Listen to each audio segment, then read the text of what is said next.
It's over! He's done it again! Unbelievable! Oh, straight into the roof of the net. Nice one. Straight down the middle. So a good performance from both teams here today. Hi, you're watching Firstpost. I'm Rupha Ramani. Let's get started.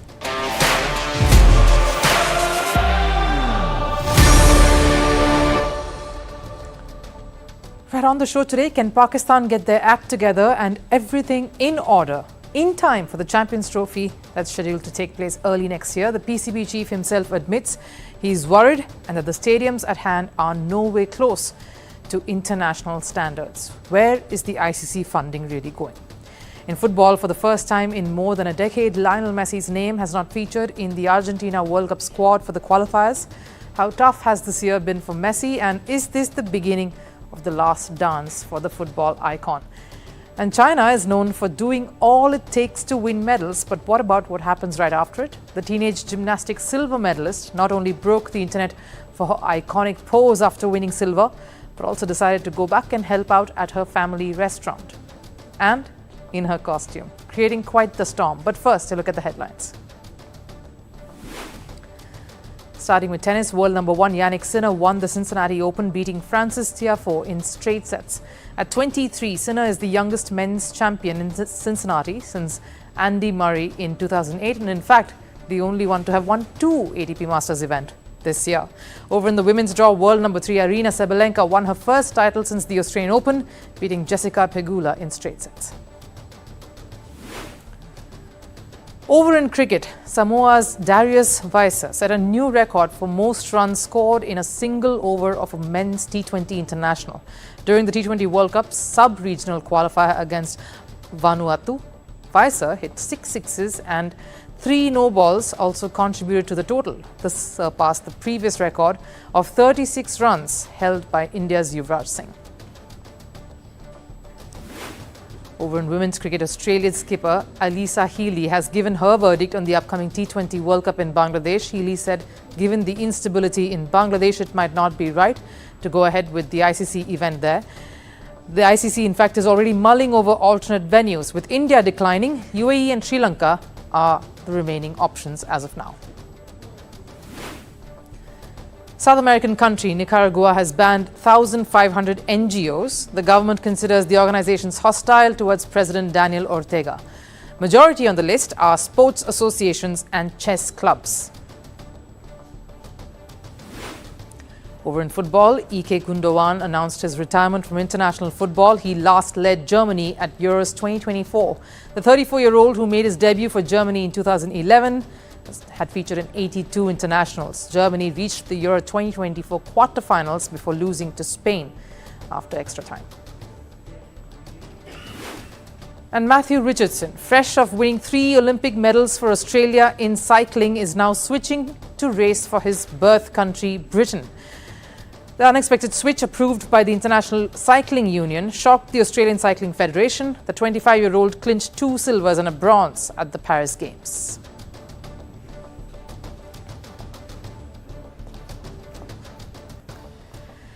Pakistan cricket stadiums are in a shambolic state. Not my words, this right from the horse's mouth. Pakistan chief Mohsin Naqvi addressed the media when he was doing the rounds of the venues for inspection. Venues that are set to host the Champions Trophy early next year in Pakistan. And when asked about what he thought of the stadium's infrastructure and how soon they'd be ready, he did not wax any eloquence, he did not shower any praises, and he knew he couldn't, because the media would have had a field day showing him the reality and trolling him for that, because there are enough reasons to show otherwise. So this is what PCB ended up saying instead. There's a huge difference in international stadiums and those of ours. None of our stadiums are of international standard. There weren't enough seats or proper bathroom facilities, and the view made it seem like you were watching the match from 500 meters away. The PCB is not pleased with where the country stands in comparison to other cricketing hosts. The condition of all 3 venues is pretty embarrassing, to say the least. Just a reminder, Karachi, Rawalpindi and Lahore are the 3 venues chosen to host the Champions Trophy games. And there are issues, of course, plaguing all of these venues. Lahore is a pretty venue, but the viewing facilities are shambolic. Karachi has not had an upgrade in over a decade. Rawalpindi facilities are in the worst possible state. There is no proper infrastructure in place at any of these three venues, something PCB acknowledges. The groundwork is outdated. The fact that there has been no international cricket too has set these stadiums back many years. Now, when it comes to being viewed as an international cricket horse, something their own cricketers have been crying hoarse for over years now. We can't even maintain 3 stadiums. How could we make a new one? Have you seen the roof of the Gaddafi stadium that they were showing with the drone? We can't even control the 3 that we have. We can only dream of making a new one. In fact, the second test between Pakistan and Bangladesh that was set to take place in Karachi, that's starting tomorrow, 21st of August, had been moved to Rawalpindi instead. Teams had to travel to Rawalpindi to play back-to-back test matches now, because there is some heavy renovation work that's underway in Karachi. It began after the ICC sanctioned the budget for this work, and that will affect the game and the health of the players.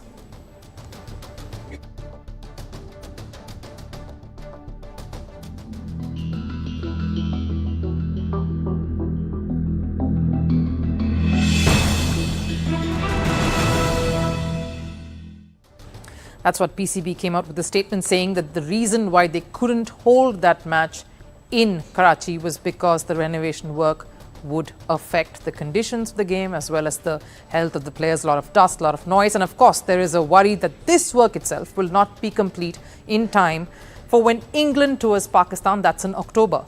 PCB has refrained from giving any commitment to the exact time frame that this would take, because let's face it, the process isn't just a facelift but an overhaul of the whole stadium itself. And time is not a luxury that Pakistan has at the moment. 6 months is a tight window that will continue to shrink here on.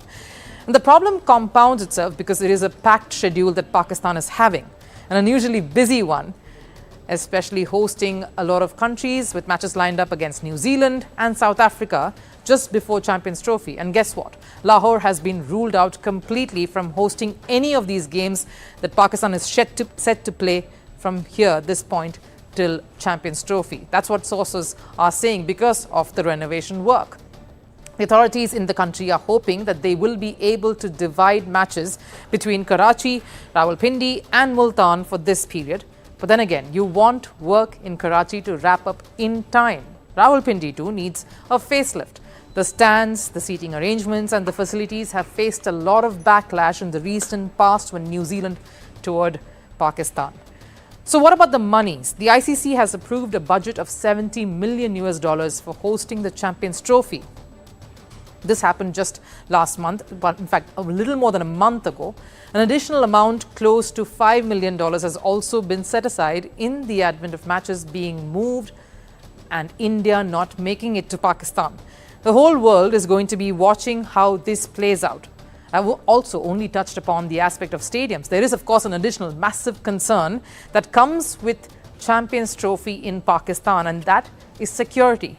Just like how Bangladesh is teetering at the moment in the clasp of a political turmoil with the T20 Women's World Cup almost out, that has disrupted every aspect. Pakistan is in a very delicate situation too. Anything remotely disturbing the balance would cast aspersions on whether they will get to host the Champions Trophy. So PCB knows that nothing can go wrong from this moment, and every step or every foot they place has to be done with great diligence and calculation.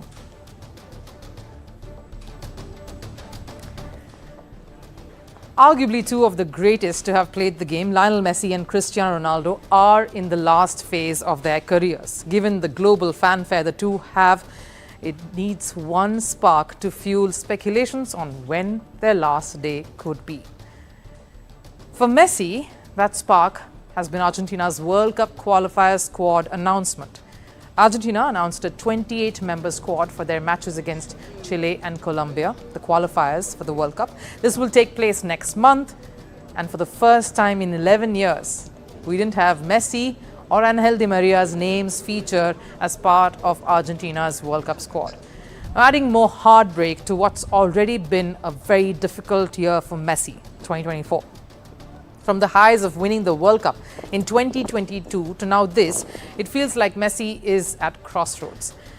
And a lot indeed can change in 2 years. The same Messi who was at the top of the world when Argentina won the World Cup wasn't the most loved figure when 2024 started.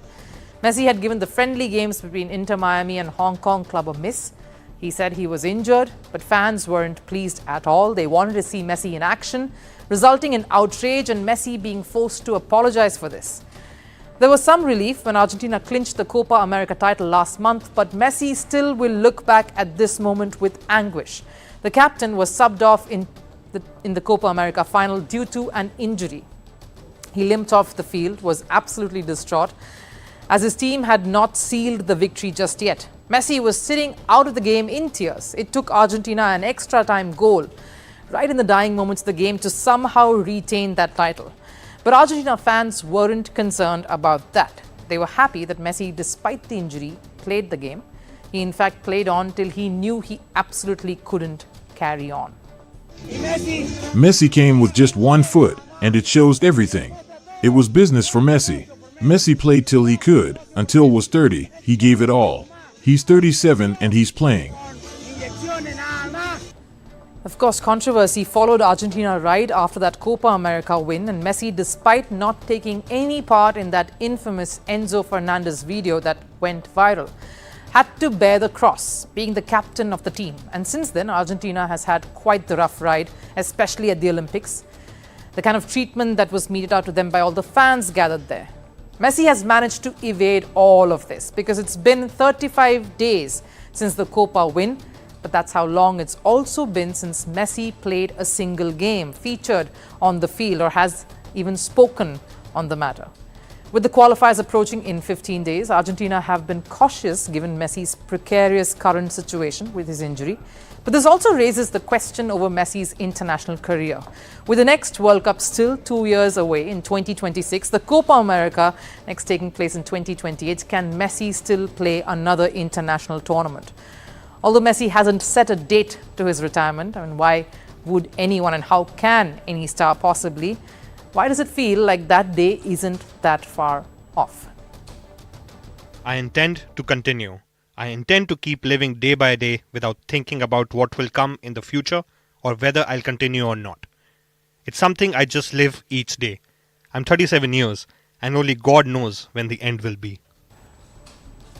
Messi says he intends to continue, but given the extended period he has been out with an injury and only a handful of international fixtures approaching, could this be his last year, at least on the international circuit? Now, before this, Messi's longest injury layoff was way back in 2006, where he was ruled out for 87 days with a fracture. And the 74-day injury layoff in 2005 was due to a torn muscle. Even the ones in 2013 or 2015 were for a muscle tear. But the one he is facing currently is because of a ligament injury. Now, let's not forget, this is an older Lionel Messi. The injuries sustained during his young days was still easy to bounce back from. Any injury for a world-class athlete post mid-30s is a trying one to overcome. Take Roger Federer. One severe knee operation forced his retirement. Rafael Nadal continues to battle with his form after the hip injury he sustained last year that has kept him away from professional tennis for major part hence. And tennis still is not as grueling as football, even though there are subs. This injury has already kept Messi out for more than a month. And the reports suggest it would be some more time before Messi is fit enough to make that comeback and get back onto the field. So the big question, can we see Messi play for Argentina again? Because after the 2 World Cup qualifiers in September, Argentina plays only 4 matches this year, all World Cup qualifiers. Now, we all know the grit Messi has. He doesn't ever give up. We've seen that play out in the past. He may not feature in another World Cup or Copa America, but he will want to make sure he helps Argentina qualify for the World Cup. And if the situation arises and his dear Argentina is in trouble, will Messi come off the squad sheet for a last dance? The Paris Olympics had its fair share of controversies, but it also gave birth to iconic moments. And yes, also stars of the internet, players who gained fandom at the games. And these athletes were not first place finishers or record breakers. Take Chinese gymnast Zhou Yaqin, for instance. She went viral not because of her attire, her skills, though of course they had to be commendable to get her the silver, but because of an innocent gesture.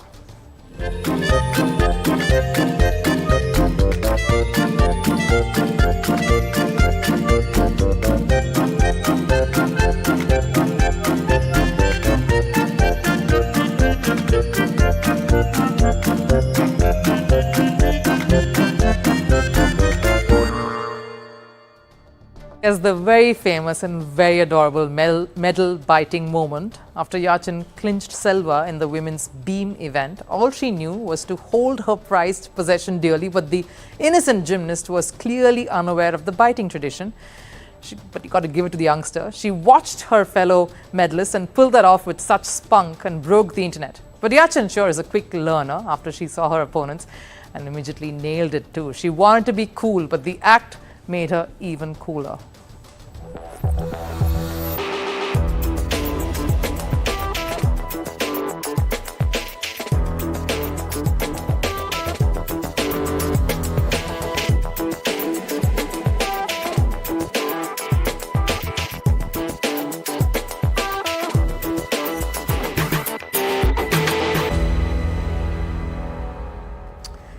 That's how popular Yaqin got after the medal moment. People will probably not remember who won gold at that event, but the internet audience surely will not forget Yaqin.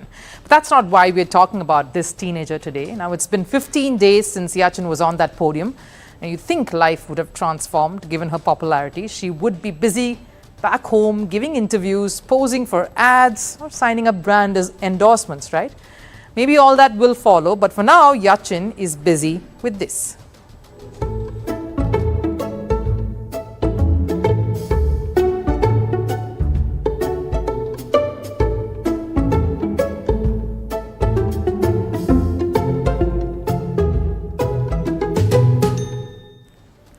Yes, after winning the silver medal, Yaqin went first to visit her parents in Hengyang, a city in China's Hunan province, for a vacation.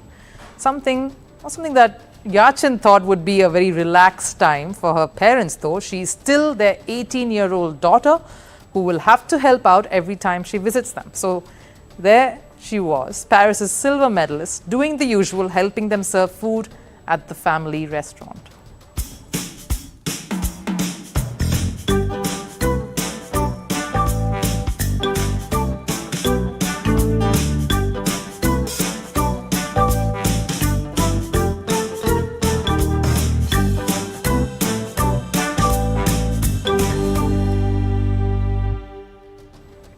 Right, for the outside world, she might be an internet sensation who defeated the most decorated gymnast, Simone Biles, on her way to clinching silver. But for her parents, nothing has changed. The most fascinating part about this video, though, was Yaqin was still wearing her Olympic uniform, taking pride in what she'd achieved, and maybe just letting the customers know that too. That they are getting served by an Olympic champion. The 18-year-old's gesture, a reflection, though, of the mindset China's Olympians have. For them, winning a medal is just another day at work, a good day, but another day despite that. Life goes on. The athletes still go back to doing what they were, no matter what they've achieved on the world stage. Life doesn't change, and nor does their outlook on it. Yaqin today is only 18. By the time the next Olympics in Los Angeles arrives, she will be 22. Kids revel in their achievements. Any teenager would after that performance, but not China's Yaqin. Clearly, if not her, her parents surely would give her reality checks, reminding her that there's more to achieve and win. And after all of that, there's a family restaurant that she will have to inherit and run eventually. Time for last serve. The Esports World Cup is on, and Saudi Arabia is gripped with esports fervor. So no surprises, a new video gaming geek has emerged. Ibrahim Al Nasser, a gamer with love for retro consoles from Saudi, created a world record by attaching 400 consoles to one television. Take a look. Hello everyone, my name is Ibrahim Al Nasser, a retro gamer from Saudi Arabia.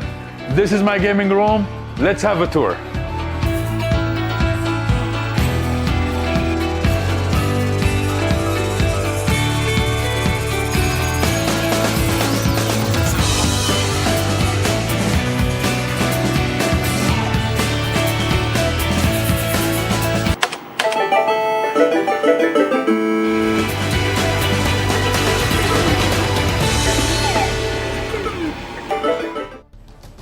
That wraps up Firstpost here today. But of course, do tune in for a lot of updates and analysis from the world of sports right here on Firstpost. I'll see you then. Till then, take care.